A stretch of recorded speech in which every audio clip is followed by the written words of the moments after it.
Hello guys, welcome. इस video में बात करेंगे हम लोग 3i इन्फोटेक लिमिटेड कंपनी के बारे में। ये कंपनी मुझे मेरे डाउट सेशन जब हम लोग जो चल रहा था हमारा, हर संडे का संडे हमारे ग्रुप पे एक फॉर्म जाता है। वहाँ पे अपने जो ग्रुप मेंबर्स होते हैं वो डाउट्स फ़ील करते हैं, तो उसी में से एक डाउट हमारा ये 3i इन्फोटेक लिमिटेड का है कि उनका बाइंग प्राइस कुछ अप्रॉक्सीमेटली 43 के आसपास में है और ये पूछ रहे हैं कि कहाँ पे एग्ज़िट करना चाहिए। ठीक है? आप भी चाहें तो इस ग्रुप में ज्वाइन हो सकते हैं, link is in the description. ये प्रॉपर फ्री ग्रुप है तो कोई टेंशन का बात नहीं है। अब स्टार्ट करते हैं।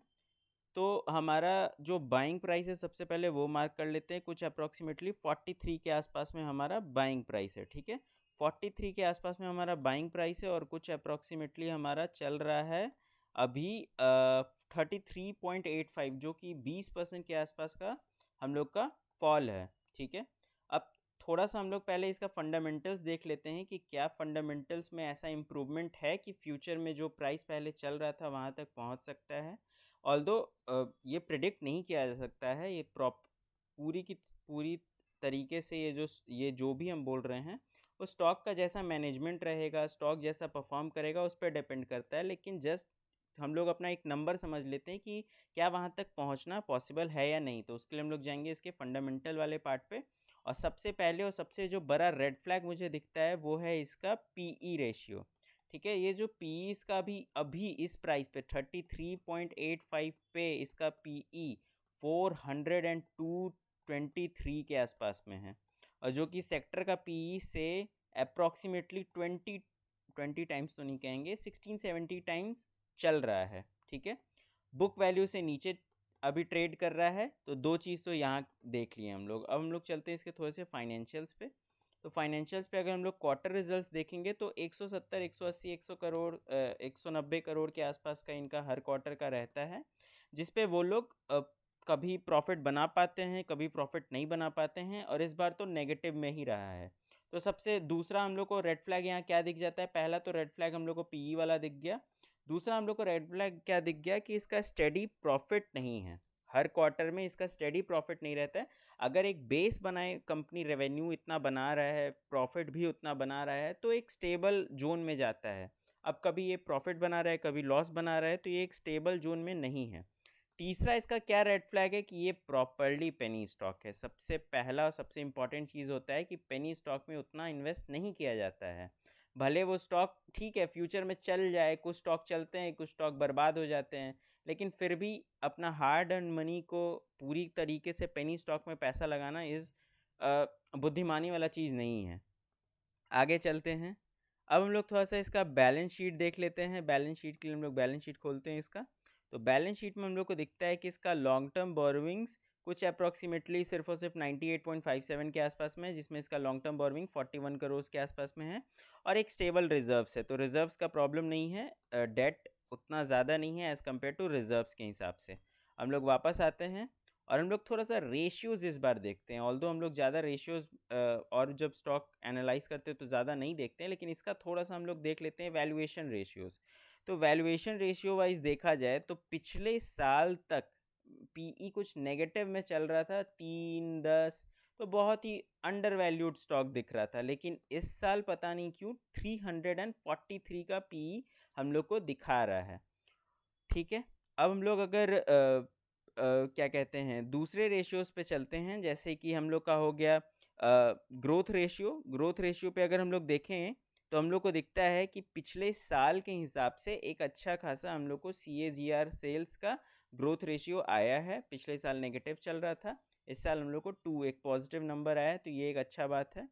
और अगर हम लोग ROCE देखें तो ROCE भी हम लोग का इम्प्रूव हुआ है। अब थोड़ा सा हम लोग प्रमोटर्स एंड ये सब देख लेते हैं। तो एक और जो रेड फ्लैग मुझे यहाँ पे दिख रहा है कि कोई प्रमोटर नहीं है इसका कोई खास। ठीक है, FIIs के पास नील है एकदम, परसेंटेज 0.66 कुछ नहीं होता है और सिर्फ 10% होल्डिंग हम लोग का DII होल्ड के करके रखा है, जिसमें Indian bank, bank of India, Canara bank जैसे बैंक शामिल है। तो ओवरऑल सारा का सारा माल किसके पास पड़ा हुआ है? 90% के आसपास में माल पड़ा हुआ है हमारा पब्लिक के पास। अगर पब्लिक में हम लोग नाम ढूंढना चाहें तो कुछ ट्रस्ट आ जाते हैं और ओवरऑल फिर भी एक बड़ा नंबर जैसे 65 के आसपास, 65% के आसपास में फ्री फ्लोट है, जो कि बहुत बड़ा रेड फ्लैग है, क्योंकि स्टॉक में कोई माई बाप है ही नहीं स्टॉक का। कोई स्टॉक को बैक करता है बड़ा इन्वेस्टर, बड़ा प्रमोटर, बड़ा कोई फंड, तो जाके पब्लिक का उस पर भरोसा बनता है। ये तो पूरा स्टॉक ही पब्लिक चला रही है, तो एक ये प्रॉब्लम है। तो आई होप कि आपको ये फंडामेंटल्स यहाँ के क्लियर होंगे।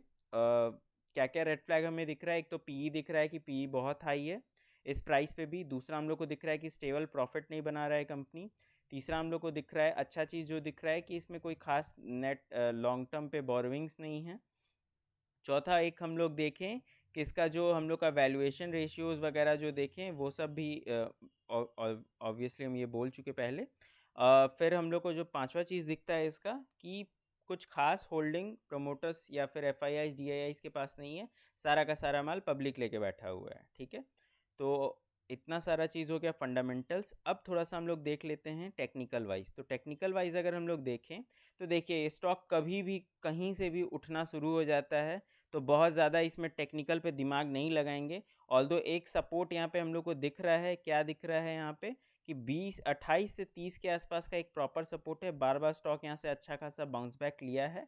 तो अगर स्टॉक वापस से इस पे आता है तो एक बार अगर इसके नीचे चला जाता है तो ज़रूर आपको होल्डिंग अपना बेचने का सोचना चाहिए, वरना अगर आपका लॉन्ग टर्म, बहुत लॉन्ग टर्म व्यू है तो आप इसको 28 को एज ए एसएल लेके बहुत लंबा भी होल्ड कर सकते हैं।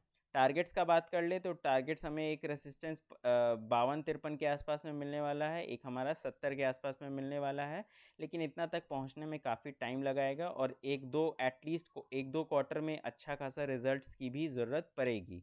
तो अगर आपका होल्डिंग 43 के आसपास में है तो ज़रूर आप एसएल, अगर आपको टाइट एसएल लगाना है तो 31 का लगाइए, और अगर आपको थोड़ा नॉर्मल एसएल लगाना है कि यार इतना बर्बाद हो चुका और थोड़ा सा बर्बाद कर लेते वाला मेंटालिटी है, तो आप 28 को एज ए एसएल लेके चल सकते हैं। आई होप कि आपको ये वीडियो पसंद आएगा। वीडियो पसंद आएगा तो वीडियो को लाइक करिए, चैनल को सब्सक्राइब करिए, और आप हमारा फ्री व्हाट्सएप ग्रुप भी ज्वाइन कर सकते हैं। Link is in the description. Thank you, bye bye.